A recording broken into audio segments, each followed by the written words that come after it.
In this video, we're going to examine the contribution of Dr. Susie Holt to the whole debacle surrounding the Countess of Chester and Lucy Letby.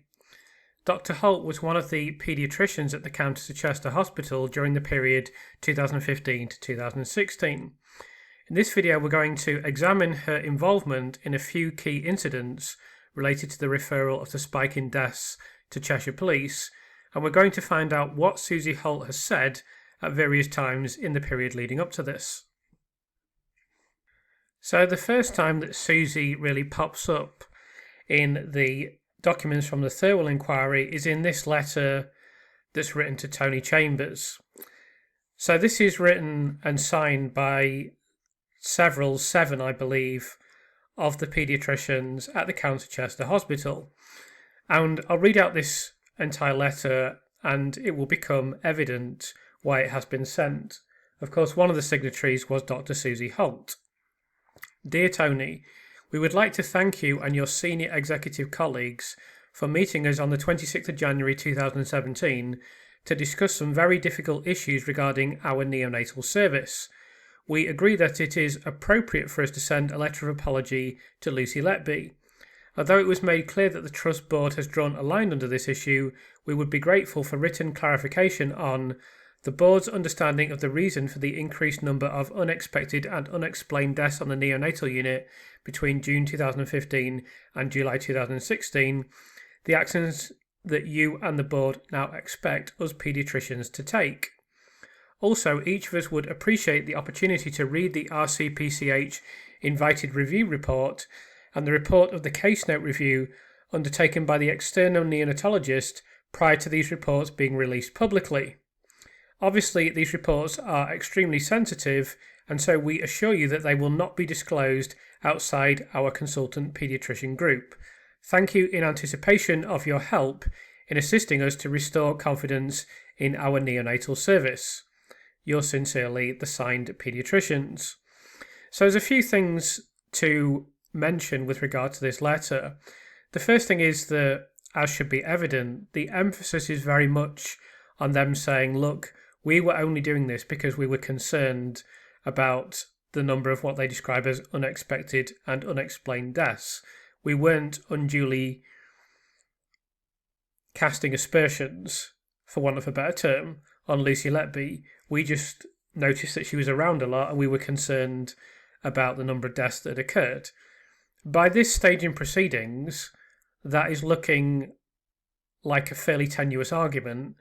However, it should be said in mitigation that it's certainly legitimate to assert that they were genuinely concerned by the number of deaths, which they should be. They should be concerned because not only are the deaths that's in the court case, but there are numerous other deaths on the unit. Of course, they're now written out of the indictment and anonymised, but they did experience quite a significant rise in deaths, and I don't think it's unreasonable for them to be concerned about this. I don't think their conclusion, particularly the conclusion of Dr. Breary, that Lucy's commonality, as he described it, is significant, that a conclusion that he drew very rapidly, I don't think that is legitimate or reasonable. But I certainly can't prove that they targeted her. I know lots of people think they did, and I've spoken to people who I know quite well, and some of them have worked in healthcare environments, and some of them sincerely believe that she was targeted. And I take those views very seriously, and I'm not here to refute those opinions, but I just simply cannot prove that they did that. And I have to stick to what can be proved. So I'm not quite sure what to think about it. All I can say is that they should have been concerned about the number of deaths. Whether they should have been immediately looking to see if there was a commonality with a nurse is another matter entirely. But I suppose even that, you could argue, is legitimate in the sense of them trying to identify if anyone had engaged in poor practice. Of course, we should also state they weren't quite as keen to look at their own poor practice, as we know. Dr. John Gibbs, when he was interviewed by Liz Hull and Caroline Cheetham, he did state that they assessed that and they did look at it and they did examine it, but they couldn't find a good explanation. That's in a sense, a reasonable thing to say, I suppose. But you could also say it's a very self-serving view that, oh, we looked at if we could be in the wrong and we concluded that we weren't, so we never considered that ever again. So that was certainly a dubious remark from Dr. Gibbs, I think it's fair to say. The second thing to note about this letter, and this is something that we know explicitly because the consultants have told us this since, is that it was virtually necessary to drag an apology out of them. And they don't say, we believe it's right that we apologise to Lucy, we accept that we were in the wrong. It's obviously the case that Lucy has been unfairly targeted and unfairly treated, etc., etc. It's just, it is appropriate for us to do this. And we know for a fact, because they've said this, they never had any intention of reducing, diminishing, and certainly not abandoning the kind of maniacal insistence that this must be referred to the police. And then they have to go in there and say, obviously we know Dr. Brewery, Dr. Jairam and Dr. Holt, that we're going to examine later on, they were all part of the meeting with Cheshire Constabulary on the 15th of May, in which they point the finger at Lucy Letby. And they do that very clearly, and they clearly identify her. And they obviously thought it was absolutely necessary for this to go to the police. It was absolutely necessary for them to do that. So this is rather an apologetic letter prior to what was an apologetic apology, if such a thing occurs or can occur. And I think these are the key things to take out of the letter. So then we have another letter from the paediatricians to Tony Chambers. This is dated the 10th of February. And this is signed collectively by the 7 paediatricians at the hospital. I think what this shows here is that Susie Holt is a fairly peripheral figure in this whole thing, but as we will see as this continues and we go into further documents, she was very much convinced. Even though she's not there centrally, she's nowhere near as involved as Brewery and Jairam, and we don't really see her acting independently very much, or certainly that's the impression that we get from the Thirlwell documents. I'm assuming that's highly accurate impression, because if she'd engaged in individual emails or individual letters herself, we would surely have access to them by now, and they would have been in the original Thirlwell documents. You would surely see something. I know there's been a record of documents not being released, but had Susie Holt done something significant of her own volition, I think we would have seen it. But she's a co-signatory of all of these things, and as this continues, you will see that it's not that she was a reluctant signatory, not at all.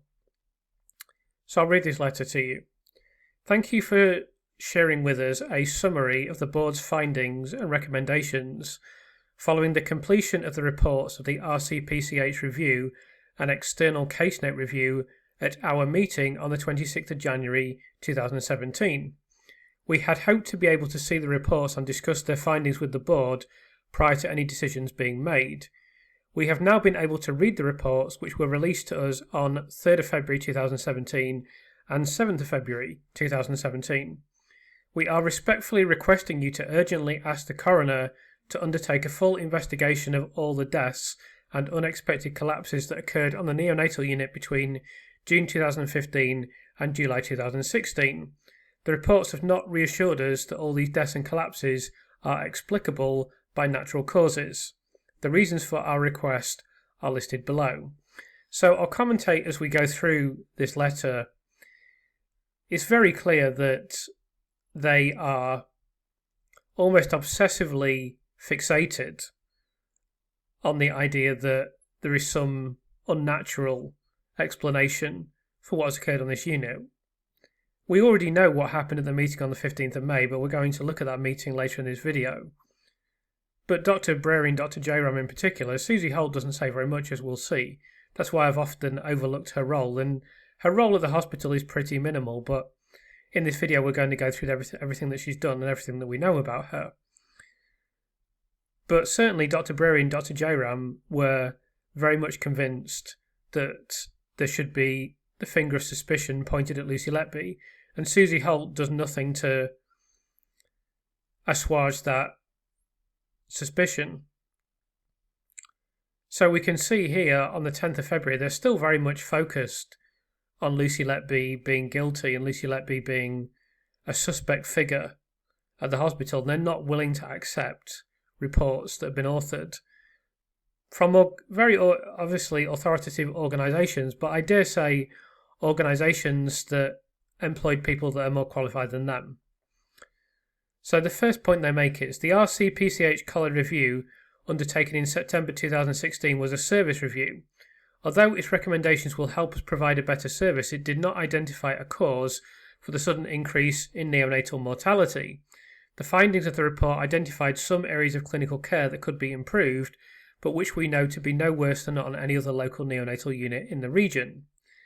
So let's just pause at that point. So given what we know about the hospital now, I'm not going to go over the expert panel report, the 25 findings, because I've done that previously in another video. We've done that recently. We've done that in countless videos, in fact. So there is simply no evidence to support their view that the quality of clinical care was no worse than on any other local neonatal unit. I don't really think they have any evidence whatsoever on which to base that impression. And earlier in this video, I mentioned the notion of a self-serving view. Clearly, it's a very self-serving view to conclude that, yeah, we've been criticised by this authoritative organisation, but we know for a fact we're as good as anyone else.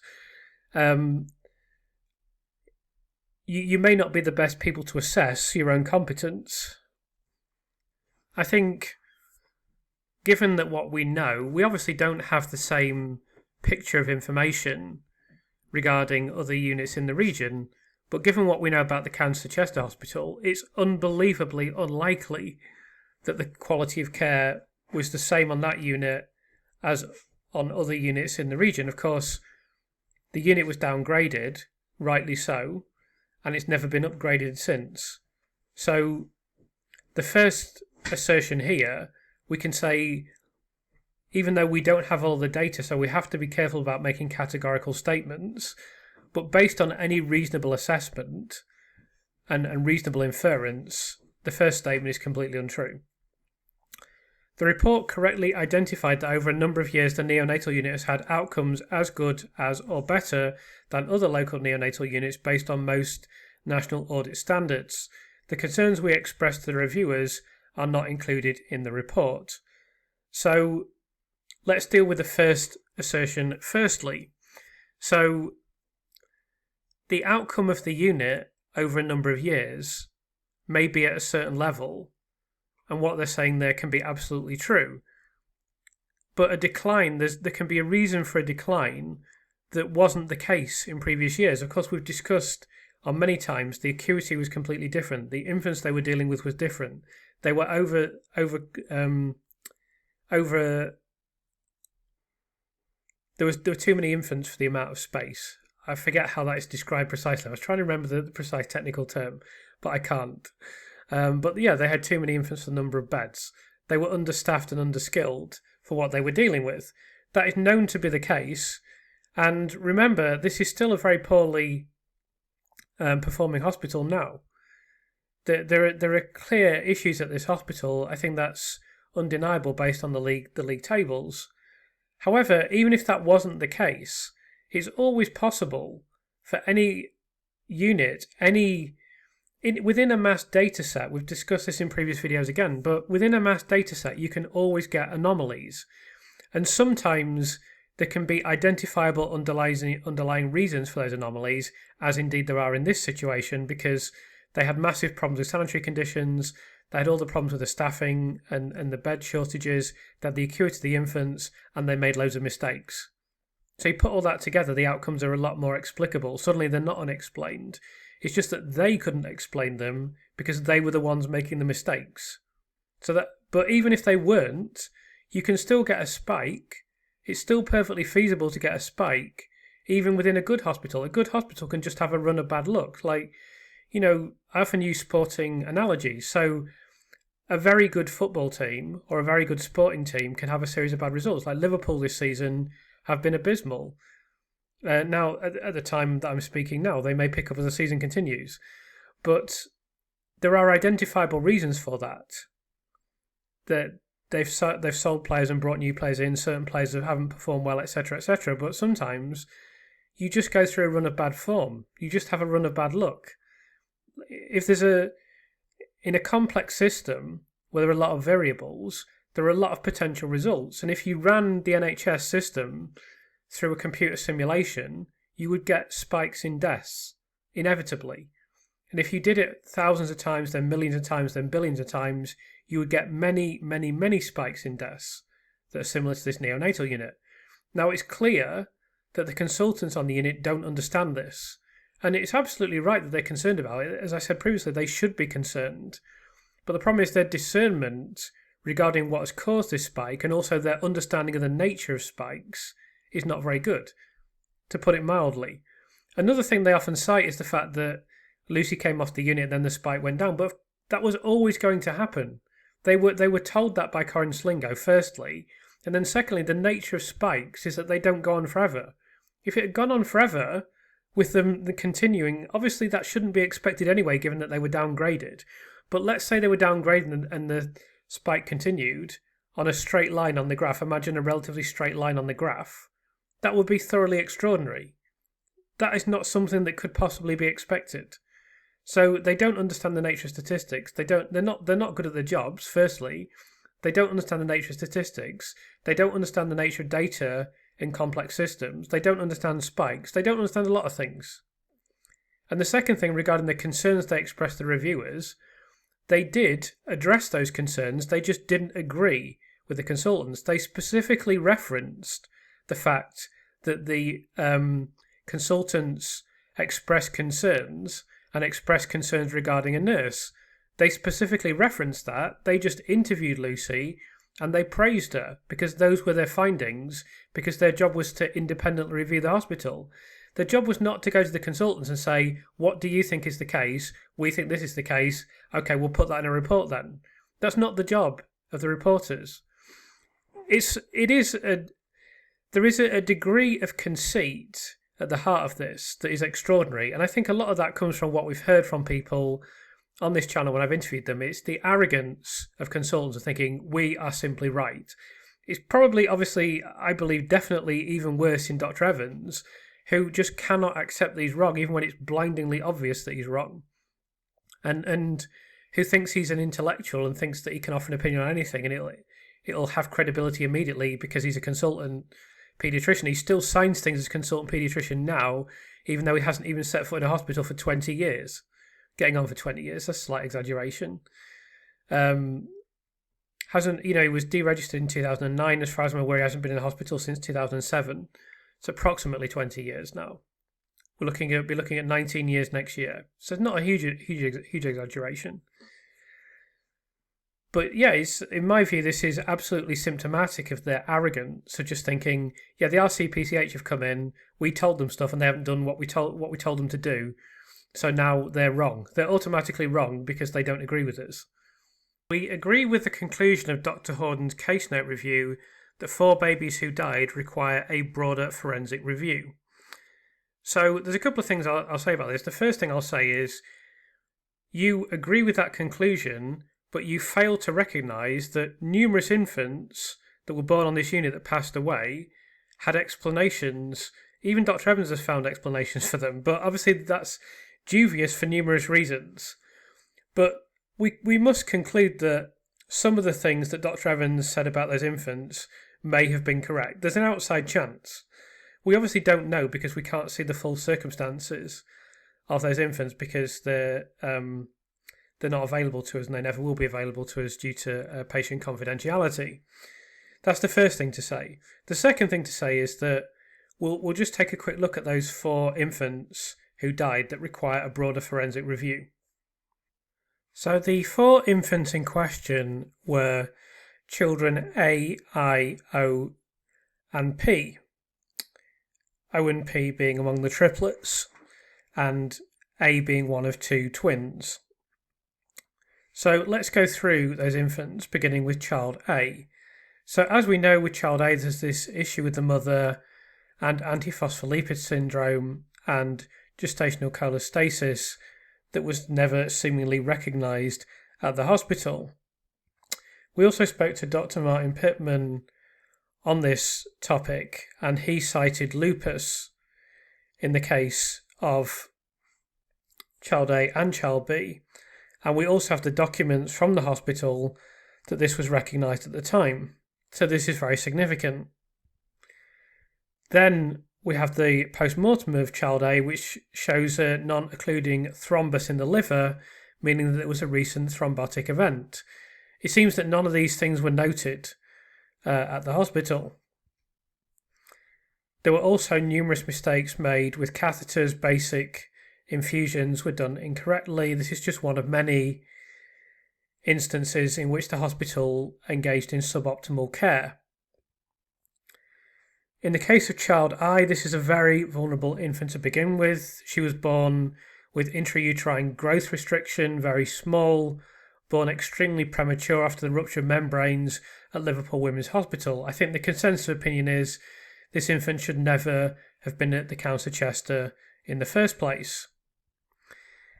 This is seemingly recognised because the child is transferred 5 times in the first 12 days of existence to 4 different hospitals. Obviously not ideal under the circumstances. And I'm not going to go through the catalogue of problems with this infant and all of the mistakes. I'll just simply mention that child I should say, baby 9, died of respiratory complications caused by respiratory distress syndrome and chronic lung disease complicated by Stenotrophomonas multifilia colonisation. Doctors failed to respond to surveillance warnings about this virus, did not recognise the diagnosis and did not treat with appropriate antibiotics. This was a likely preventable death. So really a litany of mistakes again. Again, Martin Pittman has gone over child O and child P, 2 of the 3 triplets, as I mentioned. There are 2 key issues with child O, which is this needle insertion as part of an aspiration that it very strongly indicated injury was caused because blood was drawn. All the documents are there. It's very, very clear. However, they also made massive mistakes with ventilation as well. In the case, I should mention as well that this infant died from a subcapsular liver hematoma that no one contests. And then finally, in the case of child P, there's delay in treatment of a collapsed lung or pneumothorax, as it's described here, which led to persistent metabolic acidosis because of persistent poor circulation. It seems that this just simply wasn't recognised at the hospital. So we've addressed this first sentence of this letter that's signed by Susie Holt. I guess the key takeaway really is that there were numerous mistakes made on the unit with regard to those 4 infants. It may have been difficult for Dr. Horden to recognise this. I don't know why she didn't recognise it. She's in a difficult position because she's called in by the hospital and she may not wish to be hugely critical of what occurred. She did make some criticisms. However, there are very clear explanations for what occurred with those 4 infants, and there have been a litany of errors. Really, what I've just provided only scratches the surface. So I'll continue reading the letter from the second sentence here of this document. Having had close involvement in their care, we are concerned that the cause of death or sudden collapse is also uncertain and cannot be fully explained by post-mortem findings in an additional 4 babies. As you are aware, the Cheshire and Merseyside Neonatal Network lead clinician has read the case note review and also considers there to be uncertainty regarding the cause of death in more babies than was identified by Dr. Horden. We are concerned that the cause of collapse is still uncertain for 2 babies who survived and whose care was reviewed by Dr. Horden. In addition to those babies whose care was reviewed by Dr. Horden, we are aware of a number of other babies over the same time period whose collapses are inadequately explained, one of whom died after being transferred to another hospital. So I won't comment on most of that as it's just the same themes that we've discussed previously, but this last sentence about the infant that died after being transferred to another hospital could be referencing child K, very likely is referencing child K. Now, we know how utterly farcical it is that this is being blamed on Lucy Letby, and it's extraordinary that child K was going to be a murder case originally. It's only at the 11th hour that they decided to change it to attempted murder. Even though there's absolutely no evidence whatsoever that Lucy Letby ever did anything wrong, and she probably wasn't even in the room, very likely wasn't in the room at the time that this infant collapsed. So you can see the quality of information being provided here. I'm not going to comment on the other stuff because it's just more of the same, really. We are very keen to learn and improve care from all serious incidents and accept the conclusions of Dr. Horden. We blatantly don't accept the conclusions of Dr. Horden. However, we do not consider that the episodes of care that she considers suboptimal could explain the rise in neonatal mortality and the sudden collapses in this time period. So you've immediately contradicted yourself because you've claimed that you accept the conclusions of Dr. Horden, but then you said we don't consider that what she gave as explanations could explain the rise in neonatal mortality. So she gave specific explanations and she cited specific things, but you're just not willing to accept those explanations. Although a post-mortem diagnosis has been made in a number of cases, there is still considerable doubt as to why certain babies collapsed unexpectedly and subsequently did not respond to appropriate resuscitation measures. So that's just more of the same. I will say in addition that Dr. Breary is the ringleader of this, as we've discussed previously. Now, Dr. Breary now knows there's been a panel of neonatologists plus many other experts as part of that defence effort that have given explanations, that have given forensic information on these infants. So he now has the explanations for what has occurred on the unit. Has that resulted in any change in his public position? No, it hasn't. So I'll leave people to consider that. Let's move on to point 4. The internal investigation in July 2016 by paediatric staff of babies who were transferred from Chester to a neonatal intensive care unit identified a number of cases in which the baby's deterioration was unexplained or unusual. The paediatric team have not received any notification of how this information was used by the Trust or whether all of the data obtained by this investigation was made available to Dr. Horden when she reviewed the cases. So you could argue that this is indicative of conceit or arrogance, but regardless of this, it's not the job of reviewers to receive a steer from the paediatric team and say, oh, here's the information, here's the conclusions we'd like you to draw. Right, okay, I've done that, thank you very much. That's the process that Dr. Evans would use later on. But the paediatric team should have no input into what the Royal College do. The Royal College are there to assess the hospital independently, not be told what to think by the consultants or by the paediatric team. Then the 5th point, there have been no deaths or unexpected collapses on the neonatal unit since July 2016. I find that hard to believe. I find it hard to believe there were no collapses, but they just expected these collapses, presumably.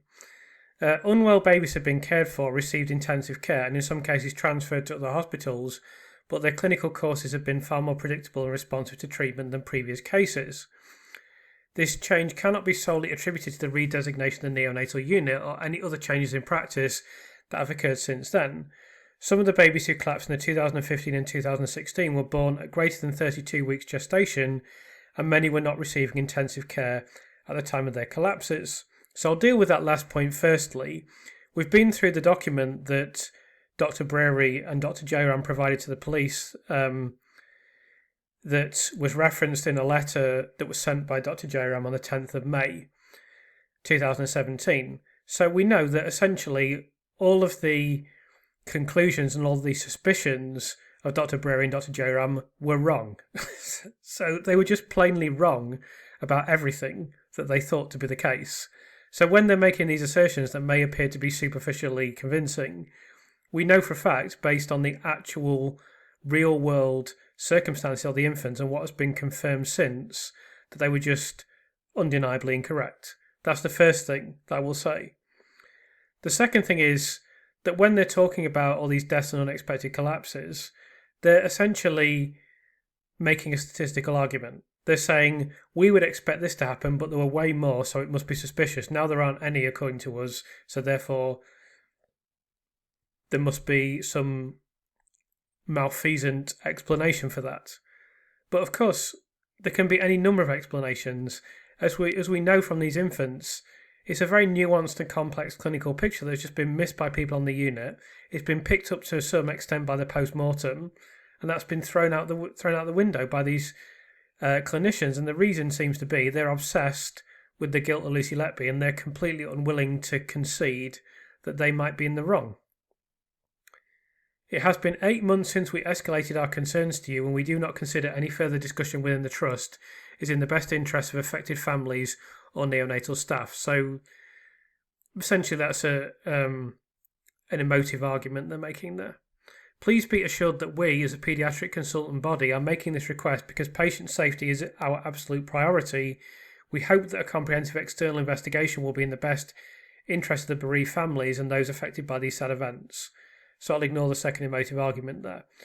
So I do believe that they were genuinely concerned about patient safety, but I think at this stage, for them to claim that their opinion was primarily or solely driven by patient safety is becoming less and less credible at this point, because they had been unwilling or unable to put their own actions and their own failings under the same microscope that they were all too willing to place the supposed actions of Lucy Letby. So what I'd say in conclusion to this is we see numerous broad themes from this letter. This is just signed by Susie Holt. So she's absolutely on board with the basic narrative that Dr. Stephen Breary and Dr. Jerram are putting forward, even though she's not the most enthusiastic communicator of that narrative. And we'll see that further as we continue in this video. So the next document we're going to go through is this meeting that took place after the arrest of Lucy in July 2019. It's fairly painful to think about how avoidable this was, and now at this stage now Lucy is facing very serious consequences to what has occurred on this unit. So Breary, Sue Eardley and Medical Director Ian Harvey are present with Susie Holt, and they're discussing the police investigation. Status of police investigation, new peer reviewer needs to be appointed. Well, don't worry, because I'm sure that someone involved will know who to ask. There is a large volume of evidence. Each case has 50 statements attached to it. There are links to Liverpool Women's Hospital. The nurse who is under investigation used to work at the neonatology unit in Liverpool. Don't worry, I'm sure they'll come up with some trumped up charges related to that hospital as well. And then reflections by Stephen Breary and Susie Holt. It's incredible when you look at this case and you look at all these documents, and I've been immersed in it for over 2 years, the way that something can just spiral out of control due to human incompetence. And there's a good degree of self-interest as well. I can certainly agree with that, but a lot of it just comes about from people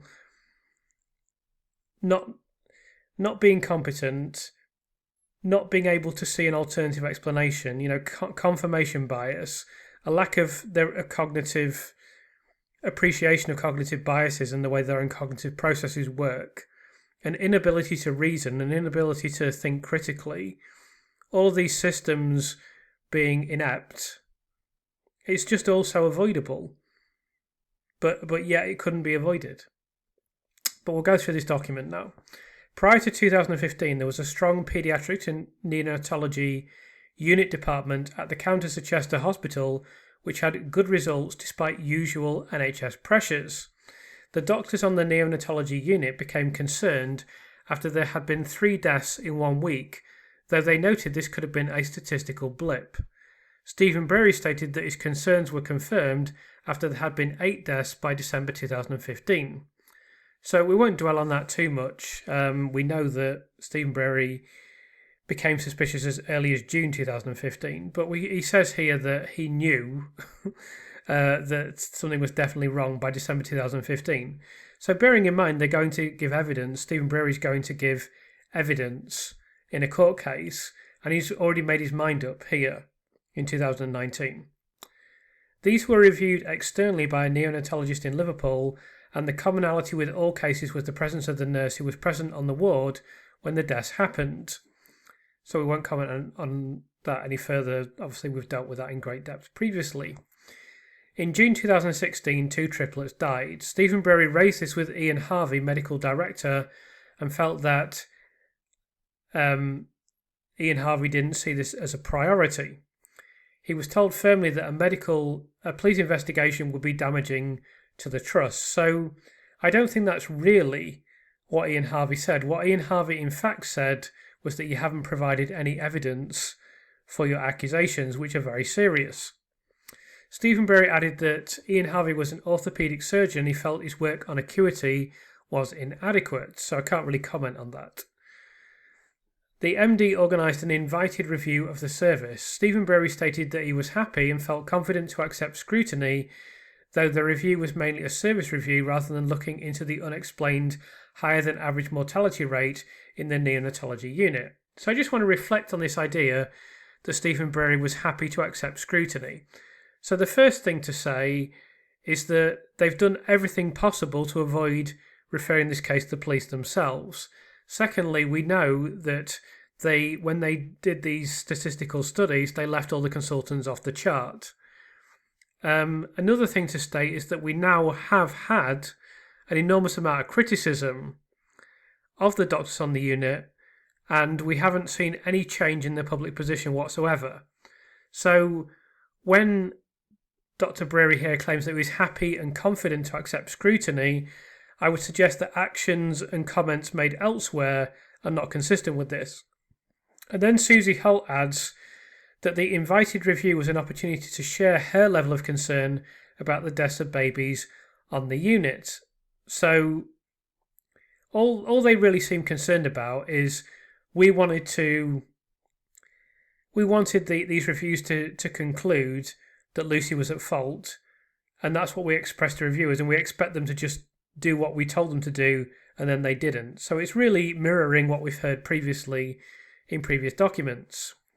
Stephen Berry stated that the MD had added an extra clause to the terms of reference of the review to look into the common identifiable factors or failures that might in part or in whole explain the apparent increase in mortality in 2015 and 2016.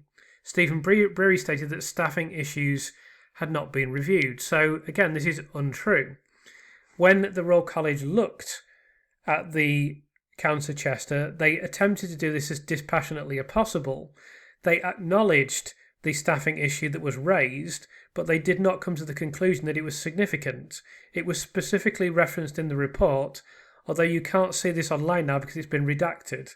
But we know what was said in that section because it's been revealed. Move on to the next comment. Jane Horden was commissioned to look at the case notes, but she didn't review all of them. Obviously, someone has reviewed all the case notes now and come to very different conclusions from Dr. Stephen Breary. Stephen Breary felt that the work by Jane Horden was less comprehensive than the work the doctors had already done. So a neonatologist who comes in to review the cases, she's not as good as the paediatricians who were making mistakes right, left and centre.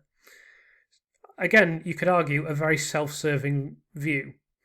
And anyone could always argue in any situation, well, this expert has come in, but it's not as good as what we've done. What we've done is better, so we're obviously correct. I mean, this is an incredibly self-serving view.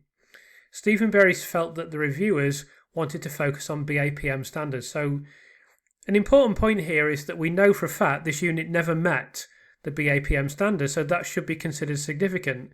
It's even acknowledged in certain documents from the Thirlwell Inquiry by Stephen Breary that the unit doesn't meet BAPM standards. So I believe that's the British Association of Perinatal Medicine.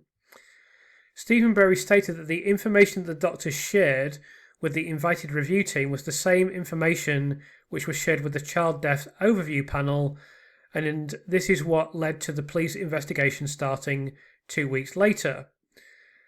So that's not strictly accurate. What led to the police investigation was Dr. Stephen Breary running a campaign on the unit for 2 years, constantly pestering the executives until they referred the case to the police, and then Dr. Stephen Breary turned up in the office with Dr. Ravi Jairam and Dr. Susie Holt. We'll be looking at that meeting later in this video and just looking at what Susie Holt contributed, and these three were able to convince the police to investigate when they previously had no intention of investigating.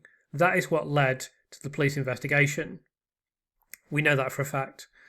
The nurse was placed in a non-clinical role but returned to clinical duties following mediation. So she didn't work in the neonatology unit. We know that for a fact again. Stephen Breary stated there had been a dialogue with SE where he was seeking clarifications. A draft copy of the review report was sent to the MD. In December 2017, Stephen Bury saw a draft copy of the review report, which he checked for accuracy. The report Stephen Bury saw was a redacted copy, and he provided feedback on inaccuracies that he identified. So he probably didn't really identify inaccuracies. They probably were things in there that didn't fit his narrative, so he, quote-unquote, provided feedback on these things. However, he is not sure that these were incorporated. So again, what we see continually throughout these documents is the paediatricians, particularly Stephen Bury, wanting just their perspective to be incorporated at the expense of everyone else's view, even when the people involved are actually more qualified than him. Stephen Bury added that he feels that the report doesn't go into the level and depths that are set out in the terms of reference. So bear in mind that the RCPCH review is very, very, very much more detailed and lengthy than the report that Stephen Bury sent with Dr. J. Ram to Cheshire Police. It's enormously more detailed. So for them to claim that their work is better is, I think, completely without foundation. But we'll move on. So there's a comment here from Susie Holt. Susie Holt stated she contacted SE directly to see a copy of the report as agreed by the MD. SE stated that she couldn't share a copy of the report as it needed to be shared with doctors via the MD. Both SB and SH, Stephen Bury and Susie Holt, stated they are still not sure if they have seen the final report. So obviously it has been shared with them, but they're not happy for some reason. Stephen Bury stated that he had spoken to SE, who confirmed there are two reports, a redacted and a final report. Susie Holt stated that she felt bullied by the trust. So she barely appears in any of the documents. She's barely done anything independent. So the trust has obviously required them to... I mean, basically the only thing that the trust has ever required of Susie Holt is for her to sign a letter sent to Lucy Letby because she won a grievance procedure. So how she can describe that as bullying... I mean, she's lucky she didn't come from the background I come from and attend the school that I attended in the 1980s, because she would have found out what bullying is pretty rapidly. Stephen Bury stated that he felt completely hung out to dry when the nursery returned to clinical duties. So it's not bullying. This is not, by no stretch of the imagination is this bullying. This cannot reasonably be described as bullying. Basically what the consultants, particularly Stephen Bury, want is they have in their head a narrative. They also have in their head what they believe should happen in relation to that narrative, and basically they think that should happen completely uncritically and everyone should just do exactly what they want to happen. And if that doesn't happen, then it's automatically incorrect and they've been hung out to dry, which is an absolute joke. Frankly, it's completely farcical that they're asserting this. But then it says both Susie Holt and Stephen Bury feel that the MD was misrepresenting what they and their medical colleagues were saying. That's not true at all. What was stated by the executives at the hospital was that the paediatricians had concerns. This was made very clear on several occasions, but they had never presented concrete or specific evidence that was supportive of those concerns. We know that for a fact because when it was referred to the police said there was no evidence other than coincidence. So they are categorically incorrect when they assert that their views were misrepresented. That is absolutely not true. Stephen Bury spoke to Nina Modi in January 2018, and she suggested that he speak to the Care Quality Commission about his concerns. So the emails between Dr. Bury and Professor Modi are available. There are a few in the Thirlwell Inquiry. I'm not going to go over them in this video, but Nina Modi is essentially engaged in very professional conduct there. That's absolutely the right thing to do. And she was probably concerned at this point by the conduct of Dr. Bury. That's probably why she has become increasingly concerned by what has occurred at this hospital. Stephen Bury added that he spoke to SE after the nurse had been arrested for the first time in 2018. Stephen Bury stated that he felt SE couldn't seem to take any criticism of the approach. Well, the approach that's been taken is absolutely correct. Essentially, Stephen Bury is just throwing his toys out the pram because he wanted something to happen, even though he never provided any evidence, and it didn't happen exactly the way that he wanted it to happen. The approach to the executives was absolutely correct. They listened to the consultants, they listened to the nursing team, they asked for evidence, the evidence wasn't provided, they asked for a grievance procedure, absolutely they had to grant that because Lucy asked for it. That was run independently. The independent investigation concluded that the consultants likely lied, as it stated in the Thirlwell documents. Was significantly critical of the consultants. None of the consultants provided any evidence during that grievance procedure to support their concerns and to support their assertions. And then eventually it was referred to the police. Arguably, that is the only thing you could criticise. Arguably, it shouldn't have been referred to the police because no evidence was provided and there should have been a multidisciplinary review by a healthcare trust or healthcare body. So for them to say that they couldn't accept criticism is because the criticism is not legitimate or valid. That's why they can't accept criticism. Stephen Breary also raised the issue of coverage of the invited review in the RCPCH press cuttings, which implied that the RCPCH's review had led to the police investigation. Both Stephen Breary and Susie Holt were annoyed about this and strongly felt this misrepresented what had happened. Well, it is actually incorrect because we know why the police investigation took place. It's because the consultants badgered the executives endlessly for months and months and months, and then they eventually folded because of this persistent pressure. So yes, they're correct. The way it was reported is incorrect, is as described here a misrepresentation. Although even I'm not sure that description is correct because they simply don't know the full story. We do know the full story now. We know exactly what happened on the unit, and I'm not sure the full story is one that the consultants would wish to be out there, but it is going to be out there. So just move on to the last bit of this document. NHSE/I had placed the neonatology unit on its previous designation. The CEO at the Council of Chester is cognizant that there could be corporate manslaughter charges and has shored up the risk management processes. So we know a little bit more about that now. Of course, they'll never be charged due to the information that I have already discussed on this channel.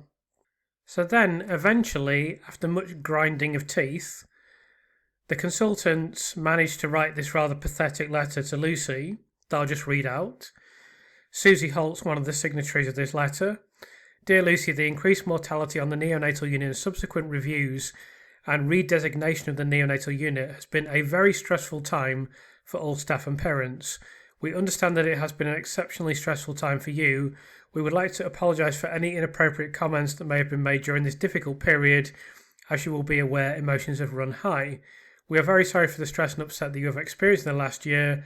Please be reassured that patient safety has been our absolute priority during this difficult time. Now, as we know, they didn't really want to apologise, firstly, and then secondly, they still had absolutely no intention of ceasing what they'd done previously, which was continually pester the executives to refer this case to the police. So this pathetic reply is completely insincere. So we'll then move on to another letter that Susie Holt is a co-signatory of. I'm not going to analyse this one too much because it just goes over exactly the same themes again. But this is a thorough review of everything that we know about Susie Holt and everything that Susie Holt has contributed to. Thank you for your letter dated 16th February 2017 in response to our letter of 10th of February 2017. We are grateful that you have escalated our concerns about the unexpected and unexplained collapses and deaths on the neonatal unit to the coroner. We would like to reiterate that we are still concerned that these events have not been fully investigated as recommended by the RCPCH review team and by Dr. Horden. As the coroner is aware of our concerns, we will await his response. Regarding the RCPCH service review, we agree with the areas for improvement highlighted by the report and acknowledge that there are issues that need to be addressed both within the trust and outside the organisation. We are keen to work together with the board to draw together an action plan to help implement their recommendations. All I will say about that is that it should have been obvious, it should be bare minimum required practice for them to have 2 daily ward rounds, and actually the RCPCH review indicates that this was indeed occurring in other areas of the hospital. So the fact they've never mentioned this, they've just said, "Oh yeah, we agree," as if it's some relatively trivial things, is obviously a misleading impression. But it's interesting that they never actually reference the ward rounds, even though, as Michelle has confirmed, they increased them as a result of this RCPCH report. Please be aware that we have not made any allegations as stated in your letter. So I think it's very difficult for them to claim that. As a group of clinicians, we had noticed an apparent temporal association with the unexpected and unexplained collapses in the presence of a particular member of staff at the times of these events. Our concerns also include the unusual nature of some collapses and the responses to resuscitation efforts in a large proportion of the babies who died and in some who survived. We are very grateful to the medical director for allowing some of us to discuss the individual mortality cases with him, along with the neonatal network lead neonatologist on the 28th of February, and hope that he found this meeting constructive. It is our professional obligation to highlight why we feel that the unexpected collapses have not yet been adequately investigated. So the letter continues. The RCPCH review was a service review and did not specifically investigate the cause of the deaths and unexpected collapses. The independent external CaseNet review was not the multidisciplinary review recommended by the RCPCH review team. So just reflect on this briefly. So this is another occasion in which they are highlighting the need for a multidisciplinary review. Now we know for a fact that Dr. Evans instructed the police that no such multidisciplinary review was necessary when the National Crime Agency was another body that said that it should be the case. So it's in this letter. It's mentioned on the 15th of May by Dr. Stephen Breary. It's mentioned by the Royal College. That was a multidisciplinary team that reviewed the hospital at that time from the Royal College. And it's mentioned by the National Crime Association. But Dr. Evans has said, "Oh, we don't need that. Just leave it all to me." So I'll leave people to reflect on that. So he goes on to say, but still identified 4 cases that require further broad forensic review, which has so far not been undertaken. Indeed, it never would be undertaken. It was agreed at our meeting with the medical director and network lead on the 28th of February that there are a further 4 cases of unexplained clinical deterioration that may also require further review. So what we can reflect on at this point is if they'd actually arranged for a multidisciplinary review, which I believe should never have been conducted by the police, but the police could still have conducted a multidisciplinary review, then it's likely that some of this information from the reports of the expert panel would have come to light, and that would have been the end of the matter. If it had just been handled correctly, this was yet another opportunity to nip this in the bud, but it never happened. It's another failing in this litany of failure. The review of activity, acuity levels and staffing profiles of the unit during the past 3 years did not identify a reason for the increased mortality and was not independent or external. So I'm not sure about this assertion that it wasn't independent or external. It was certainly external. They can make a claim that it wasn't independent because it was conducted from within the trust, but I don't think that is a particularly fair claim either.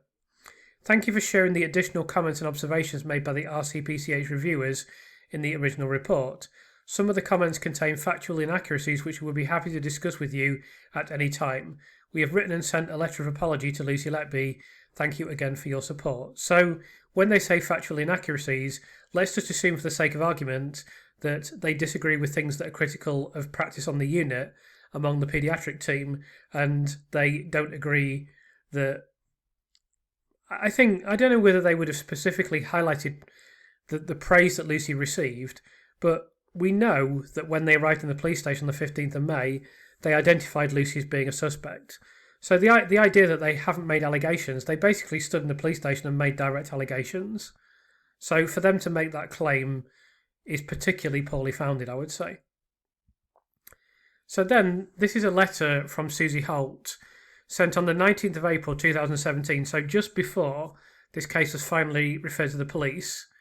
This is sent to John Gibbs, Stephen Breary, Rafi Jairam, Cancer Chester Hospital NHS Foundation Trust, Murthy Saladhi. I don't know if the executives are included because it's hard to... No, because it's Dr. Veason and Dr. ZA, anonymised doctors. So this is among the paediatricians. This is an email among themselves that Dr. Susie Holt probably never thought would see the light of day, but there's a lesson for this, which is that if you write things down, they remain in the computer forever, and they can be dug up when someone does an inquiry. Now, this letter is very enlightening and illuminating, so I think it'd be interesting to go through this. It doesn't require an enormous amount of comment. It's pretty much self-explanatory. So Susie Holt says here, and this is an individual email that she sent out to the paediatricians, one of the very few, possibly the only individual communication by Susie Holt that's available in the Thirlwell inquiry. Thanks, Steve, she writes. I have gone through it trying to be a layperson, i.e. police or trust board member. I have added a glossary of terms and including a survival chart. So this is presumably a review of the document. It is a review of the document. It's mentioned the subject area here. That was ultimately submitted to the police on the 10th of May. To avoid the all neonates likely to die mentality, I think we need to be more explicit if possible and have suspicion of criminal activity comment next to any of those where people can recollect abnormal behaviour, e.g. Ravi's case with the dislodged tube during the other nurse's short period of time off the unit. So all I will say to that is that there was a determination. This is exactly the attitude that Dr. J-Ram demonstrated in that 4th of May comment about piquing the interest of the police. This is exactly what Dr. Susie Holt is now saying that they should do here. Like, don't allow the police to look at this dispassionately and make an objective decision. Let's try to make it clear to them exactly what they should think. If I were police reading this, I would want to know which cases to pick up first to disprove criminal activity, and we can provide that guidance with a few pertinent reflections. Clearly, we have to be careful in putting it in writing, but as Simon said, we have to show them evidence or potential evidence of criminal activity, or we will continue to be drowned out by endless trust-level reviews. So here she is mindful of the fact that if she puts something in writing, it's there forever in writing in a statement to the police, and she doesn't want to be interpreted as essentially being biased and trying to get the police to have a certain outlook on the spike at the County Chest Hospital. Unfortunately for good old Susie, we've now got this email that she sent out, so we know exactly what her thinking was, and we know exactly what her intentions were at that time. I agree with John's comments. Our expert opinion is evidence in itself, so we should be stating if death is expected or not. So it's pretty incredible, in my view, that she says, excuse me, their expert opinion is evidence in itself. So just them saying something is evidence in this case. And of course, they relied on that heavily in the court case. Most of the court case, at some point I'll go over, because I've worked out exactly what proportion of the court case was devoted to the various types of evidence. And it's very clear that most of the court case is devoted to people from the hospital saying, we had no idea what was going on. We know why you had no idea what's going on, because you're incompetent. So this is a very enlightening email that indicated that Susie Holt's outlook was very much the same as Breary and J-Ram. So we then move on to this by now almost infamous meeting on the 15th of May, and Susie Holt is in attendance. Now, I've previously diminished her contribution and involvement, and I think that was not entirely unreasonable because it's not enormous. She doesn't contribute much to this meeting.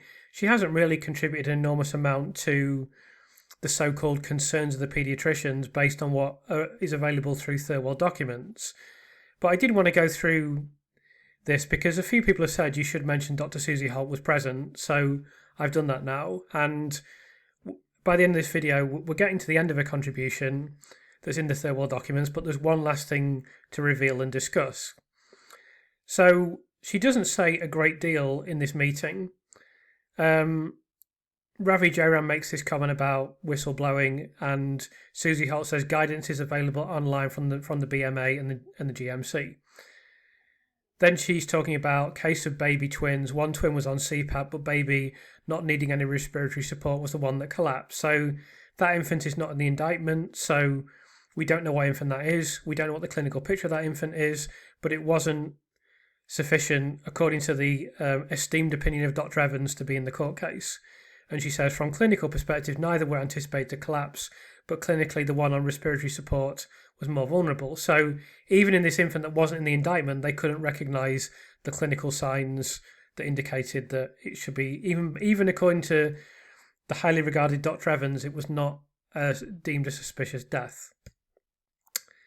Then Susie Holt says there is big difference adult and neonatal practice. With intervention, we would expect to see some response, and statistics support this. So that is pretty much her whole contribution to this meeting. It's not an enormous amount, but she's there. I suppose her presence is kind of symbolic, that she agrees with the consultants, with Bruin, who is the ringleader, with J-Ram, who's been far more instrumental than Susie Holt. Certainly we see no dissent from Susie Holt at any time. I'd forgotten actually that she also made this comment, so I'll just go over this briefly. Explained that we associated infection with rashes. This was not the case here, not a recognisable rash outside these collection of babies, so we know again that they just simply couldn't recognise any of the symptoms for these infants. So this story ends with the Welsh Paediatric Society meeting, their spring clinical meeting in 2017, that we know was held in Roton Hall Hotel, Chester, on the Friday the 12th of May. So this was literally happening on the day that the executives met with Cheshire Police, on the 12th of May. Now, we can't draw any firm conclusions from this meeting because we just simply don't know what happened. But one thing that we do know, if we just scroll down, was that it was hosted by Dr. Susie Holt. Now, I'm not going to make any comments about what could have occurred at this meeting, but we know what the attitude of Dr. Susie Holt was. We know that she basically had the same attitude of, oh, we need to pique the interest of the police. Very much her attitude is parallel to that of Dr. J-Ram. So I'll just highlight a couple of ironic things that occurred at this conference. The first one is that they discussed auditing of early onset neonatal sepsis, which I'm sure you'll see as deeply ironic. And the other thing is that they had a module called Learning from the Failure to Maintain Improved Practice. I wonder if that turned out to be useful to anyone that was in attendance from the Council of Chester. So you've previously heard the television producer Stephen Phelps talking about this meeting. So I'll just go over the comments regarding this Welsh Paediatric Conference. And then that seems to turn them. The other thing about that week, Chris, is that has always bothered me, has always struck me as being very interesting, shall we say, is that the meetings with the police, the first meetings with the police were unfolding from, I think, about the 10th or 11th of May onwards. There were several meetings at various levels and with various people, but at the same time, and it already kicks off in the week beginning the 15th, I think. But anyway, at the same time, just down the road from Chester Police Headquarters, in a place called the Roton House or Roton Hall Hotel, there is a meeting of the Welsh Paediatric Conference, where paediatricians from all over Wales come. I know that Dewi Evans has been asked whether he was there, and he says he wasn't, and I think we have to take his word for that. But it seems to me unlikely that, well, some of the people who were definitely there were two of the consultants involved in this case, John Gibbs and Ravi Jairam, because they were both on the list of speakers. And it's hard to imagine that there could be a meeting like that going on with two of the consultants speaking at it, where there weren't some others from that unit attending the conference. And although Dewi Evans says he wasn't there, it doesn't stretch the imagination very much to think that there might well have been discussions in the bar about this unusual circumstance of a spike in the number of neonatal deaths in the hospital, and that somebody who was there might well have gone back to South Wales and discussed it with Dewi Evans, who was, a long-standing paediatrician, a paediatric consultant in that area, and therefore would have known a lot of people who were at the conference, even if he wasn't there. So the thing we can add to that as well is that Dr. Susie Holt was chairing the conference. So it seems an almost betting certainty, racing certainty, that she would have mentioned this. Maybe she didn't. Maybe nothing was said. We'll never know for certain, of course. But it would hardly be surprising. With Gibbs there, J-Ram there, Susie Holt there, it would be pretty surprising, after the case has been referred to the police, if they didn't discuss this at some point during the conference. So in summary, I'm going to go over what we know about Susie Holt from what is available at the Thirlwell Inquiry.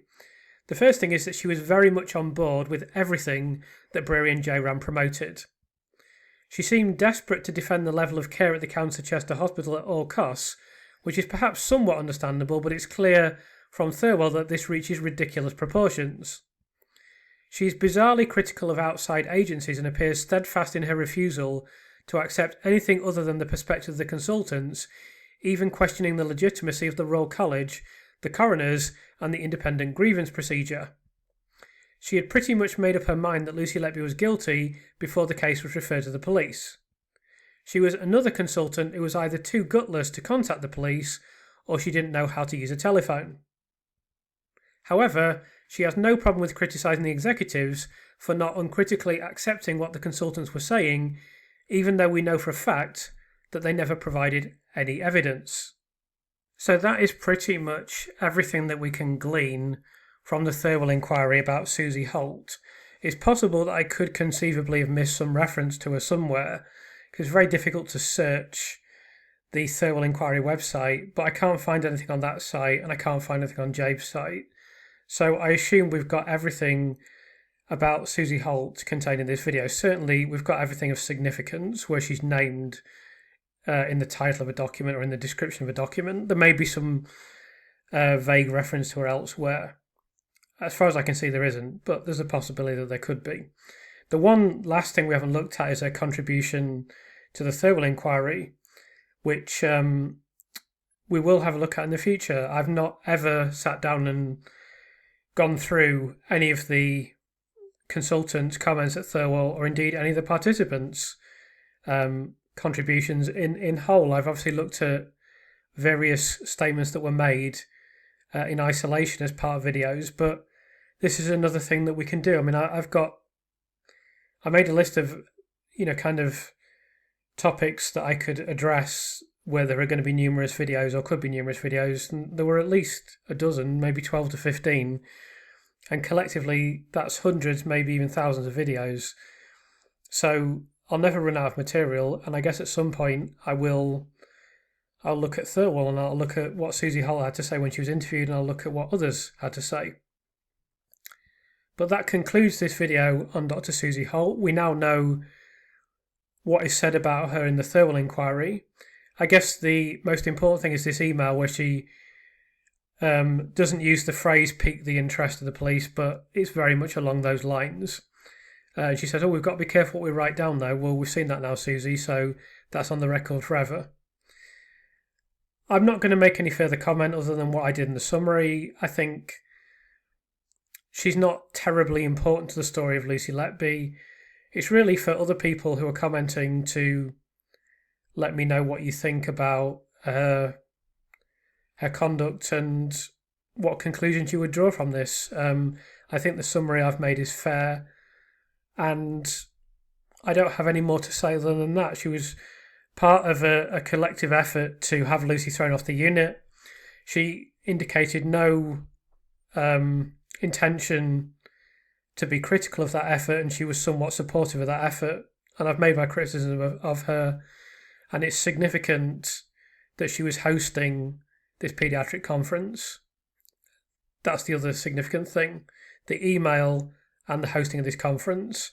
So although she's very much a peripheral figure in this whole thing, she does make 3 significant contributions.